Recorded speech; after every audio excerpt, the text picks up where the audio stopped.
आमच्या गावचा सुपुत्र अक्षय मिरजकर आणि सर्व तुम्ही विद्यार्थ्यांच्या अक्षयचा आपण सत्कार करतोय। मी सर्वप्रथम माझ्या अकॅडमी कडून आणि माझ्यातर्फे मी अक्षयचं अभिनंदन करते। 2 दिवस झालं आपण जवळजवळ मी तरी 10 वेळा अक्षयचं नाव घेतलं असेल की आमच्या गावचा अक्षय इथे येत होता आणि इथून तो आता काल त्याचा रायगडला भरती झाला। हे तुम्हाला आधीच बातमी कळाली होती, आज तुम्हाला प्रत्यक्ष अक्षय बघायला मिळतोय।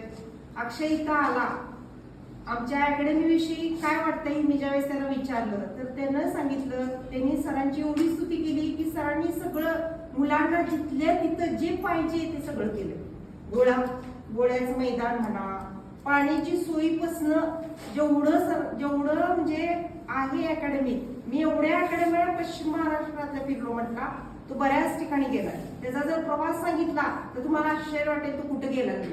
मी वर्षभर त्याच्याशी कॉन्टॅक्ट मध्ये, तर अक्षय फोन केला की मी तिथनं तिथं गेलोय, आता मी तिथनं तिथं गेलोय, असं बरंच त्याचं परिश्रम आहे। परंतु आपल्या अकॅडमीची विषयी सांगताना त्याला सांगितलं, मला पहिल्यांदा मी ज्याला विचारलं तर सरांची स्तुती केली की सरांनी पाहिजे तिथं सगळं केलंय। फक्त सरांना त्यांनी एकच मार्गदर्शन केलं की लायब्ररी फक्त असावी। मला आल्यापासून तो म्हणत होता की मॅडम लायब्ररी पाहिजे, आता आम्ही तो प्रस्ताव सरांना मांडलाय की लायब्ररी पण तुम्हाला उपलब्ध करून दिली जाईल आणि बाकीचं सगळं व्यवस्थित आहे। म्हणून तुम्ही किती नशीबवान आहात बघा।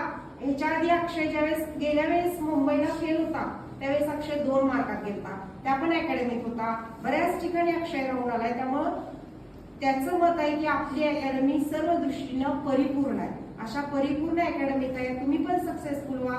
सकाळी पण सांगितलंय मी तुम्हाला की 11-12ला पण आमच्या मुलं मुली खूप परिश्रम घेणार होत्या, त्या झाल्या।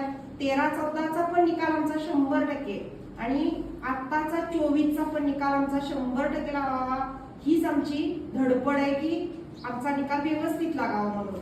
अक्षय खूप मेहनत घेतल्या, त्याबद्दल काही वाद नाही। अक्षय तुम्हाला मार्गदर्शन करेल, त्याचा इतका मोठा अनुभव आहे की बास न सांगण्यासारखा आहे आणि तो तुम्हाला खूप काही सांगू शकेल। आता बिरुदेव बरोबर त्यानं आपल्या ग्राउंडला गोळा सुद्धा टाकला, त्याचा गोळा आउट ऑफ आहे। आपला बिरुदेवचा पण गोळा आउट ऑफ होता, पण तिथं जसे जसे प्रॉब्लेम आले त्याने सांगितलं आपल्याला ग्राउंडला गेल्यानंतर कसं झालं, माझी एनर्जी कशी वेस्ट गेली, माझं 1600 झालं, 100 झालं, त्यात एनर्जी गेली आणि मग त्यामुळे गोळ्यावर माझा परिणाम झाला। अशी खेच लागली की माणूस जागा होतो, सांगतो। आतापर्यंत आमच्या पण अकॅडमीतनं बरीच मुलं चांगल्या पदावर गेल्या, चांगल्या ठिकाणी गेल्या आणि सहज झाल्या। 11-12च्या मुली सुद्धा सांगितले तुम्हाला अशा मुली झाल्याच कशा असा प्रश्न पडलाय, अशा मुली होऊन गेल्या।